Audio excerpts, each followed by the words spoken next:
Hi, thanks for being here with me today. The topic is overcoming spiritual loneliness. First, hello to my listeners in Olathe, Kansas. I appreciate you supporting the show like this. Let's jump into this. Loneliness hits so deep, and it's especially true when you're on your spiritual healing path. Spiritual loneliness can happen to anyone who seeks answers to some of life's biggest questions or pursues a path different from those around them.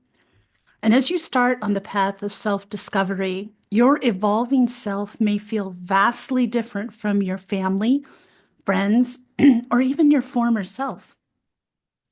On your spiritual journey, you're going to explore the depths of loneliness and come to understand its complexities. If you keep going, eventually you will embrace it as a sacred space for transformation. Overcoming loneliness is entirely possible. First, let's define loneliness. Contrary to popular belief, it isn't just about physical isolation. Loneliness can seep into our lives even when surrounded by people if our true selves remain hidden. This episode explores the profound connection between self disclosure and overcoming loneliness.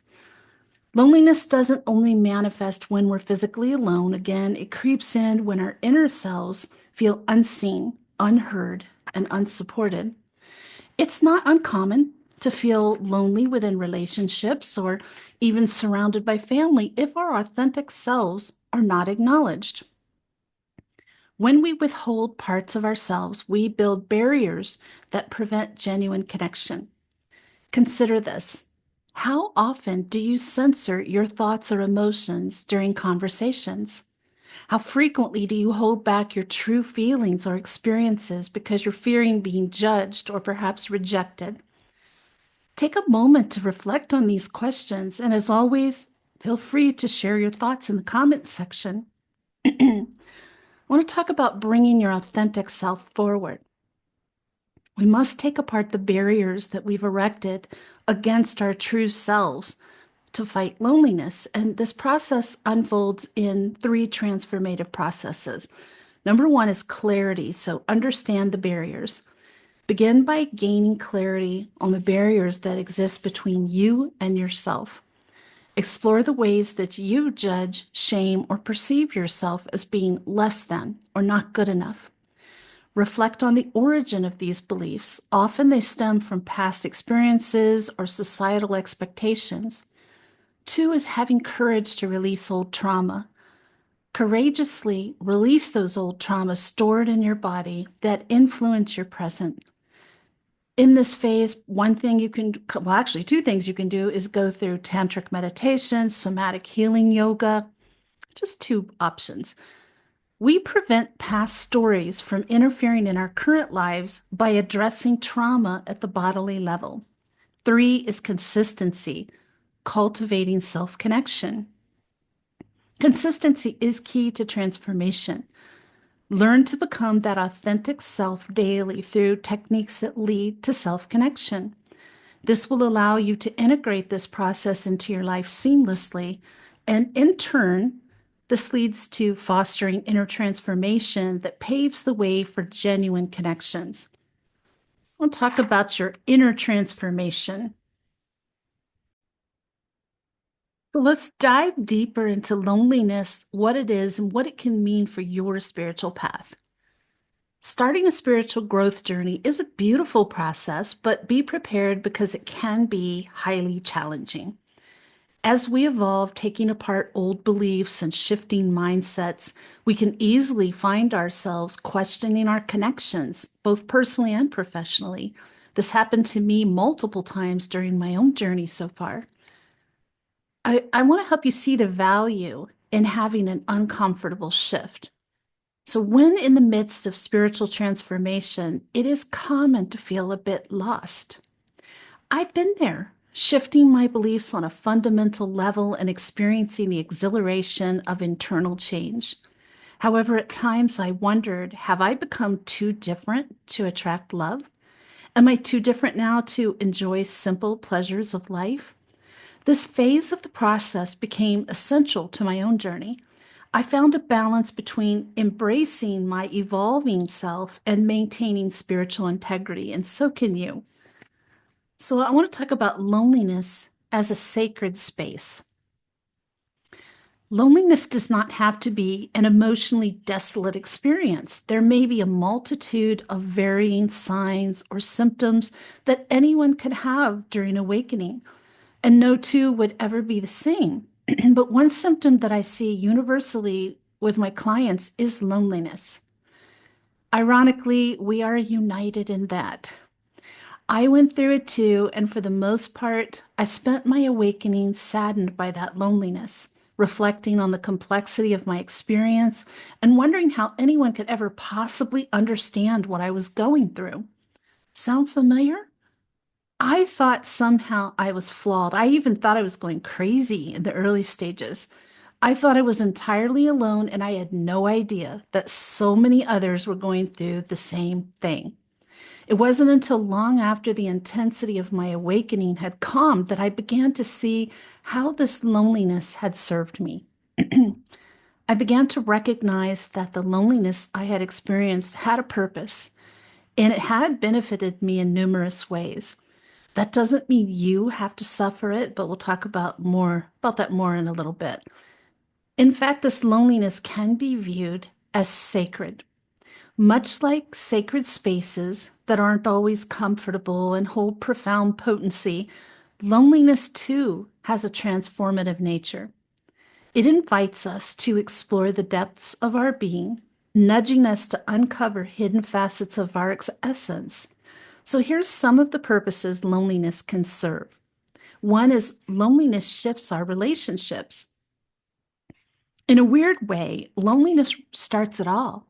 In fact, the sense of loneliness and feeling that no one else could understand adjust our social circles and life conditions. That pervading sense of loneliness and not fitting in calls for us to examine our relationships with friends, lovers, workmates, and recognize who no longer resonates with us. And this empowers us to move away from negative influences and toxic relationship patterns to make room for supportive, compassionate, loving people in our lives. It creates space for the universe to fill the vacuum with someone much more compatible and in alignment with who we are now. It brings our relationships into the 5D reality. If that kind of person hasn't turned up in your life just yet, don't lose hope.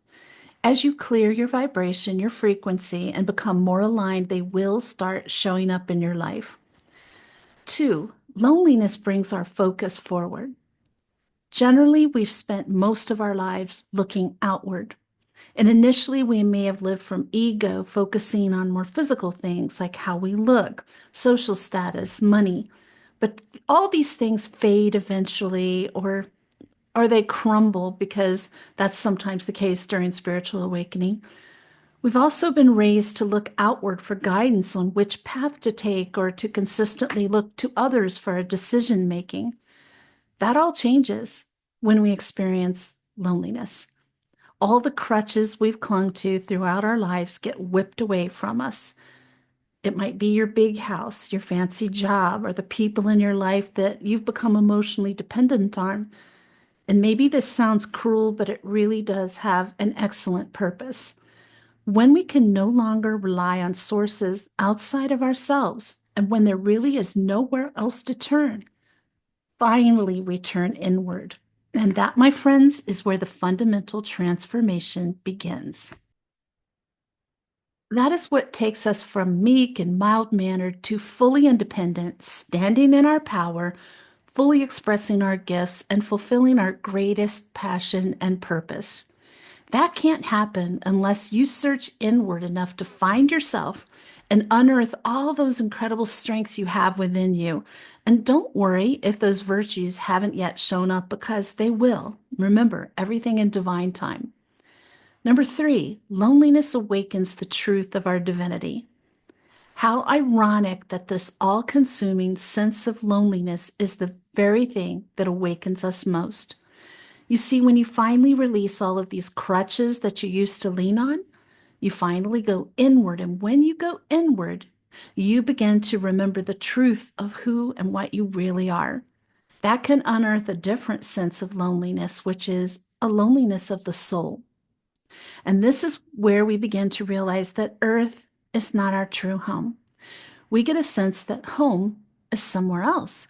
Sometimes we get a feeling, or we may just be lucky enough to remember where home is and who we were with. We begin to miss that home purely because our souls have awakened enough to come to consciousness on this physical level. This awareness has our soul questioning, why did I come here and how can I get home?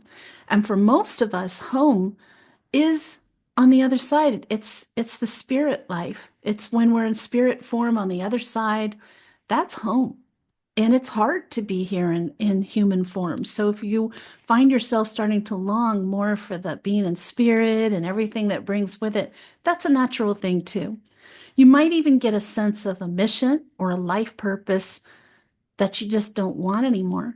And this longing makes us more aware that we're not of this world at all. And it can bring up some real soul level grief or pain, and it really does hurt. I know I spent many hours in tears sensing my soul family and longing to go home, but that awareness should enlighten you to the fact that your soul is awake now. You are accessing other, much more profound parts of you right now on your journey. To be fully awakened, you need to fully know yourself, and you cannot fully know yourself without becoming aware of all of these wonderful divine parts that make up the whole of who you are. Rest assured that the pain will dissipate and eventually be replaced by a strong sense of purpose, wisdom, and empowerment here on earth. Number 4, loneliness reconnects us to spirit. And this is my favorite. As I mentioned before, when you feel lonely, misunderstood, and unable to connect with the people around you, you start to go inward. And when you go inward, you find connections on an entirely different plane. It is this loneliness that withdraws you from the physical world and forces you to awaken your intuition and reconnect to spirit. Sometimes when life is too comfortable, we are reluctant to change. If we have plenty of resources in this physical world, we tend not to feel the need to connect so much to the spiritual world. But when we begin to feel that no one in the physical world can help us, we start searching for help on other planes. And this happens automatically, and it's often the time when we begin noticing meaningful synchronicities, angel signs, angel numbers, getting those signs and messages, feeling presences, connecting to spirit guides and angels, or simply feeling the oneness. Next is loneliness releases limiting belief systems and past life issues. And this is a big one. It helps us to release limiting 3D belief systems. We need to let go of these beliefs to experience 5D reality or higher. Naturally, being present on Earth throughout the ages, this energy has been extremely dense. We've been traumatized through lifetimes when we came to conclusions like, I'll be cast out for my spiritual gifts, or I'll be killed for being a healer, or I need to be alone in order to fully embrace my gifts. These are standard belief systems that result from lifetimes when using our psychic gifts or natural healing abilities was truly dangerous. We learned that we would be rejected or even unalived for showing them, sharing them, or helping others with them. It's natural that we should reach those conclusions, and they were absolutely relevant back then, but they're no longer part of our reality, and they often perpetuate issues like being afraid to step into our gifts, to use them, unable to access our gifts, or isolating ourselves to keep ourselves supposedly safe. Let's talk about the mirror of community. You know, I've talked a lot in episodes about spiritual tribe, and it is coming back to that. Loneliness is a disconnect not only from our essence, but also from a community that serves as a mirror for us. A community is a mirror in the sense that it reflects our authentic selves. It provides a safe space for open sharing where vulnerability is met with understanding and differences are celebrated. Is loneliness necessary in order to awaken? I've had several people ask me that. So now you know loneliness purpose is part of ascension, and we can all see the specific ways that it benefits us. It capitalizes, excuse me, catalyzes vital changes that transform us internally. However, now comes the secret truth that most people don't realize until they're entirely out the other end of awakening. It's not actually necessary. Yes, seriously, loneliness may catalyze many powerful changes as we move along the awakening path, but you'll be relieved to know that it is not necessary to feel that way. And I'm going to explain why. Remember when we discussed how loneliness helps us release limiting belief systems that stop us from experiencing our true divinity? The good news is that loneliness is only a perception. In itself, it is a belief system, and it's one that we all inherently carry. Otherwise, we'd breeze through awakening feeling connected and united. But of course, then there wouldn't be any need for awakening anyway, would there? Loneliness or any other negative feeling occurs because we believe in it somewhere deep down in our souls. We believe in it because we've experienced it in past lives. It is the accumulation of all the times we've been rejected, ridiculed, cast out, and the fact that we're still carrying those past life wounds keeps them in our frequency now. We feel lonely because we felt lonely back then, and we carry that loneliness with us everywhere we go and in everything we do. So we want to put that luggage down, don't we? So know that you're right on track. The fact that you're experiencing loneliness means you are healing it right now. It means that old issues are rising to the surface so you can feel them. It means you're tapping into your past lives.